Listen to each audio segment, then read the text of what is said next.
ఇక చంటి చక్రం ఇద్దరు అక్కడికి వెళ్ళి సైకిల్ చేసుకుంటూ ఉంటారు. అమ్మగారు నువ్వే అడుగు నువ్వే అడుగు అని చెప్పేసి ఇద్దరు సైకిల్ చేసుకుంటూ ఉండగానే అమ్మాయి గారు ఏమైందండి, అక్కడికి వెళ్ళొచ్చిన కంచి అంత మౌనంగా ఉన్నారు, అక్కడ ఏదైనా గొడవ జరిగిందా, అయినా విజయమ్మకు చెంచలమ్మకు పడదని తెలుసు కదా, ఎందుకు పిలిపించాడా పెద్ద ఆయన అని చెప్పేసి అనగానే చంటి ఉండి వాళ్ళిద్దరు కలవాలని పిలిపించారేమో కదా అమ్మాయి గారు, అంతేనా అని చెప్పేసి అనగానే ఇంతకేం మాట్లాడారు అమ్మాయి గారు అని చెప్పేసి అడగానే అతను మేము పోగానే ఏదో చెప్పాలని ట్రై చేశాడు, కానీ ఒక్కసారిగా భావోద్వేగానికి గురై స్పృహ కోల్పోయాడు అని చెప్పి సింధూర చెప్తూ ఉంటుంది. ఇక చెంచలమ్మ అయితే తన కూడా ఫోటో దగ్గరికి వచ్చి తన పైట చెంగుతో ఆ దుమ్ము మొత్తం తుడిచి అలా ఏడుస్తూ ఉంటుంది.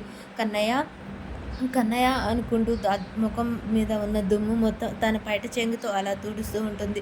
చెంచలమ్మని అలా చూడగానే కేశవ నీరు కారిపోతాడు. ఒక్కసారిగా అలా నిలబడి ఆలోచిస్తూ ఉంటాడు.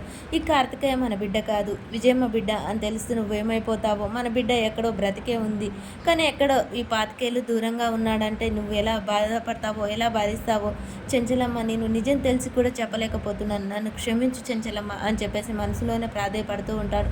చెంచలమ్మ అలా ఏడుసి ఒక్కసారిగా కేశవాన్ని చూసి ఏంటండి మీరు ఎలా ఉన్నారు అని చెప్పేసి నువ్వు కూడా కన్నయ్య గురించి ఆలోచిస్తున్నావా అని చెప్తుంటాడు. ఈలోపే చంటి వచ్చి వీళ్ళిద్దరి బాధని అక్కడ నిలబడి చూస్తూ ఉంటాడు. ఏంటండి ఆలోచిస్తున్నారు, మన కన్నయ్య ఎక్కడున్నా సంతోషంగా ఉంటాడు, మన మాటలన్నీ వింటూ ఉంటాడండి అనగానే ఇదేంటి నేను చెప్పకుండానే చెంచలమ్మకు నిజం తెలిసిపోయిందా ఏంటి, మన కొడుకు బ్రతుకున్నాడు అదేంటి చెంచలమ్మ అని చెప్పేసి అడుగుతూ ఉంటాడు.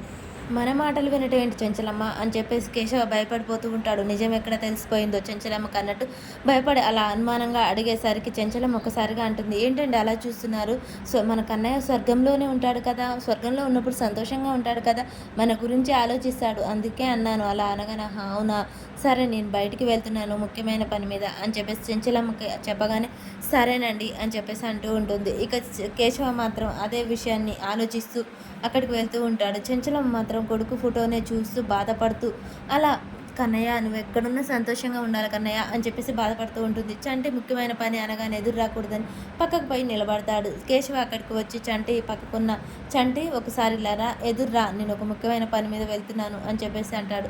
అదేంటయ్య గారు ముఖ్యమైన పని అంటున్నారు, నేను ఎదురు రావటం ఏంటి, నీది స్వచ్ఛమైన మనసురా, నేను వెళ్ళే పని తప్పకుండా కావాలని నెరవేరుకొని ఎదురురా అని చెప్పేసి అనగానే అలాగే అయ్యగారు ముఖ్యమైన పని అంటున్నారు, అయ్యగారి కోరిక నెరవేరాలి అని చెప్పేసి చంటి ఆలోచిస్తూ ఉంటాడు. కేశవ నా కొడుకు కోసం వెళ్తున్నాను రా, తన ఆచూకీ తెలుసుకొని తనని తీసుకొని రావాలని కోరుకుంటున్నాను, అదే నెరవేరాలనుకుంటున్నాను అని చెప్పేసి కేశవ మనసులో అనుకుంటాడు. ఇక చంటి సంతోషంగా నవ్వుకుంటూ అయ్యగారు ఎదురండి అని చెప్పేసి అలా ఎదురొస్తూ ఉంటాడు. కేశవ అయితే బయలుదేరుతాడు.